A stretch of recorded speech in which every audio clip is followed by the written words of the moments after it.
வாழ்க வையகம், வாழ்க வளமுடன், குருவே துணை, குரு வாழ்க. நாம இந்த வீடியோல எதை பத்தி பார்க்க இருக்கோம்னா, ஆவாரம் பூ நம்ம எல்லாத்துக்குமே தெரிஞ்ச பூ தான். இது பலவிதமான மருத்துவ குணங்களை கொண்ட ஒரு பூ. இதோட குச்சியெல்லாம் பார்த்தீங்கன்னா பல்லு விளக்க யூஸ் பண்ணுவாங்க. வேர்ல இருந்து, பட்டையில இருந்து, பூல இருந்து, இந்த இலையில இருந்து எல்லாமே மருத்துவ குணம் கொண்டது. இதுல பூவை வச்சு நாம என்னென்ன பிரச்சனைகளை சரி செஞ்சுக்கலாம் அப்படிங்கறது தான் இன்னைக்கு நாம தெரிஞ்சுக்க இருக்கோம். இந்த பூவை பயன்படுத்தி டயபெட்டிக்ஸ்னு சொல்லக்கூடிய நீரிழிவு, சர்க்கரை நோயின்னு சொல்லுவாங்கள்ல, இதை சரி செஞ்சுக்கலாம். இதை பிடுங்கி நிழல்ல காய வச்சு நல்லா கழுவிக்கணும். பூச்சி கீச்சி இருக்கா, அந்த பூச்சியெல்லாம் உட்காந்துருக்கும் செடியில, புழுவு இல்லாட்டினா இந்த வண்டெல்லாம் உட்காந்த வாக்கில் அப்படியே கூட செத்து போயிருக்கும். அதெல்லாம் இல்லாமல் நல்லா க்ளீன் பண்ணிட்டு நிழல்ல உலர்த்தி காய வச்சு பொடி பண்ணக்கூடாது, சும்மா அப்படியே கூட எடுத்து வச்சுக்கலாம். இல்லை பொடி பண்ணி குடிக்கிறவங்களும் குடிச்சிக்கலாம். அப்படியே எடுத்து வச்சுட்டு தினமும் ஒரு வேளையோ இல்லை 2 வேளையோ டீ காஃபி குடிக்கிறதுக்கு பதிலாக இதை தண்ணீரில் போட்டு ஒரு கொதி விட்டு தேவையான அளவு நாட்டு சக்கரை சேர்த்து டீக்கு பதிலாக காஃபிக்கு பதிலாக குடிச்சிட்டு வந்தாங்கன்னா அவங்களுக்கு சர்க்கரை நோய் அப்படிங்கிறது முற்றிலுமாக குணமாயிரும். அந்த அளவுக்கு இதில் குணப்படுத்தக்கூடிய தன்மை அதிகமாக இருக்குது.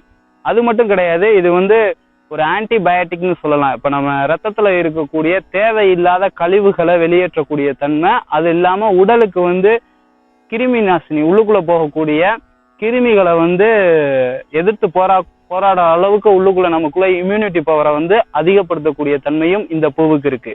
இதை நம்ம ரெகுலரா தண்ணியில போட்டு அந்த தண்ணியை காய வச்சு அந்த தண்ணியை பருகிட்டு வந்திருந்தோம்னா நமக்கு இந்த காய்ச்சல், சளி இது போன்ற பிரச்சனைகள் இருக்காது. அது மட்டும் கிடையாது, இந்த பெண்களுக்கு மாதவிடாய் பிரச்சனைன்னு சொல்லுவோம்ல, அந்த பிரச்சனையும் இதை ரெகுலரா தண்ணி மூலமாவோ இல்லை டீ காஃபிக்கு பதிலாக தேநீர் வச்சு சாப்பிட்டுட்டு வந்திருந்தாங்கன்னா அவங்களுக்கு அது போன்ற பிரச்சனைகள் முற்றிலுமா குணமாகும். சில பேர்த்துக்கு உடல் தோல் மென்மையாகணும், அழகாகணும், பொன்னிறமா ஆகணும் அப்படின்னு சொல்லி விருப்பப்படுவாங்க. அது போல உள்ளவங்க, அந்த விருப்பம் கொண்டவர்களும் இதை ரெகுலரா பயன்படுத்தி வந்தாங்கன்னா தோல்ல இருக்கக்கூடிய பிரச்சனைகள் சரியாகிறது மட்டும் இல்லாம தோலுக்கு ஒரு பொலிவான ஒரு காட்சியை கொடுக்குற அளவுக்கு ஒரு தன்மையை கொடுக்கும். இதுக்கு ஒரு பழமொழியே நம்ம முன்னோர்கள் சொல்லியிருக்காங்க. ஆவாரை பூத்திருக்க சாவாரை கண்டதுண்டோ அப்படின்னு சொல்லி முன்னோர்கள் சொல்லுவாங்க. அந்த அளவுக்கு நம்மளுடைய சாவையை தடுத்து நிறுத்துற அளவுக்கு இந்த பூக்களுக்கு மருத்துவ குணம் இருக்கு அப்படிங்கிறத முன்னோர்கள் உறுதிப்படுத்திட்டு போயிருக்காங்க. காய்ச்சல் அப்படின்னா இதை நம்ம தேநீர் வச்சோ இல்லாட்டினா தண்ணியில போட்டோ பருகி வந்தோம்னா அந்த காய்ச்சல் சரியாயிரும்.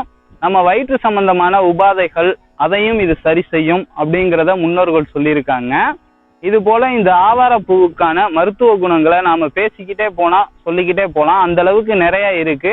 முக்கியமான சில விஷயங்களை மட்டும்தான் இப்போ உங்களோட நான் பகிர்ந்துக்கிறேன். இப்போ நம்ம இந்த பூக்களை புடுங்கிக்கலாம். இதை போய் வீட்டில் நம்ம நீர்ல போட்டு எப்படி சாப்பிட்றது, தேநீரா எப்படி சாப்பிட்றது அப்படிங்கிறத நம்ம கொண்டு போய் காய வச்சதுக்கு அப்புறம் பார்க்கலாம். இப்போ பூ தேவையான அளவு எடுத்துக்கிறேன். வாழ்க வளமுடன். இப்போ இது போன்ற இயற்கையான பூக்கள் நமக்கு நல்ல ஆரோக்கியத்தை தரதுக்காக இறைவன் அமைச்சு கொடுத்துருக்கான். நாம் அதை எடுத்து பயன்படுத்துகிறோம். அதனால இதை நம்ம பிடுங்கும் போது இதை வாழ்க வளமுடன் சொல்லி பிடுங்கணும் அப்படின்னம்னா நமக்கு கொஞ்சம் பாவப்பதிவுகள் கம்மியாக இருக்கும். அதே சமயத்தில் நெகத்தை வெட்டினா, முடியை வெட்டினா நமக்கு எப்படி வலிக்காதோ அதே போல் இந்த பூக்களை பறிக்கும் போது இதுக்கு வலிக்காது. இதை பிடுங்கிட்டாலும் திரும்ப பூ முளைக்கும், நமக்கு முடியை வெட்டிட்டாலும் முளைக்கிறது போல வலி இருக்காது. இருந்தாலும் நமக்காக இது நம்மளுடைய ஆரோக்கியத்துக்காக இறைவன் கொடுத்த ஒண்ணு. ஒரு நன்றி கண்ணோட அதை எடுத்துக்கிறதுல நமக்கு ஒரு திருப்தி கிடைக்கும், மன நிறைவு அப்படிங்கிறதும் நமக்கு கிடைக்கும்.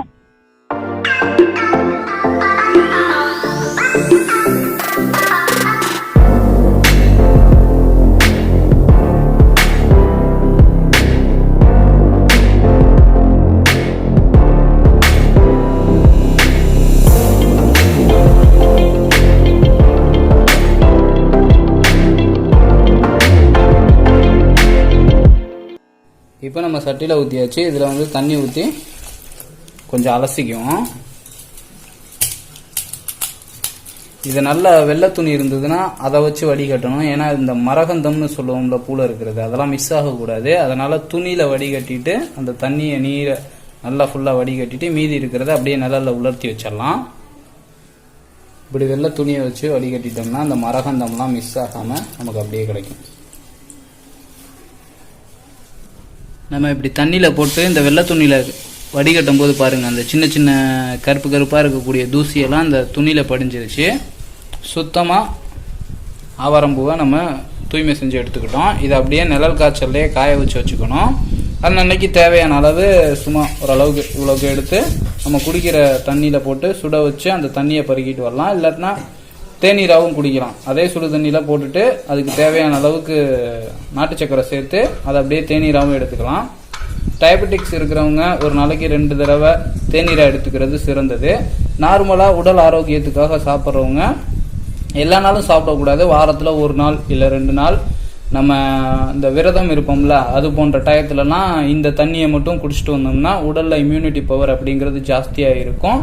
காய்ச்சல், தலைவலி, சளி இது போன்ற பிரச்சனைகள்லாம் இருக்காது. உடல் பொன்னிறமாக மாறும். தகுந்த வாக்கில் நமக்கு ஆரோக்கியத்தை கொடுக்கக்கூடிய தன்மை இந்த ஆவாரம்பூக்கு இருக்குன்றதை சொல்லி இந்த வீடியோவை நான் நிறைவு செஞ்சுக்கிறேன். இந்த தகவல் உங்களுக்கு பயனுள்ளதாக இருக்கும்னு நினைக்கிறேன். இந்த தகவல் பற்றிய உங்களுடைய கருத்துக்களை கீழே கமெண்ட்ல பதிவு செய்யுங்க. இதே போல இன்னொரு வீடியோவில் உங்களை சந்திக்கிறேன். வாழ்க வையகம், வாழ்க வளமுடன், குருவே துணை, குரு வாழ்க.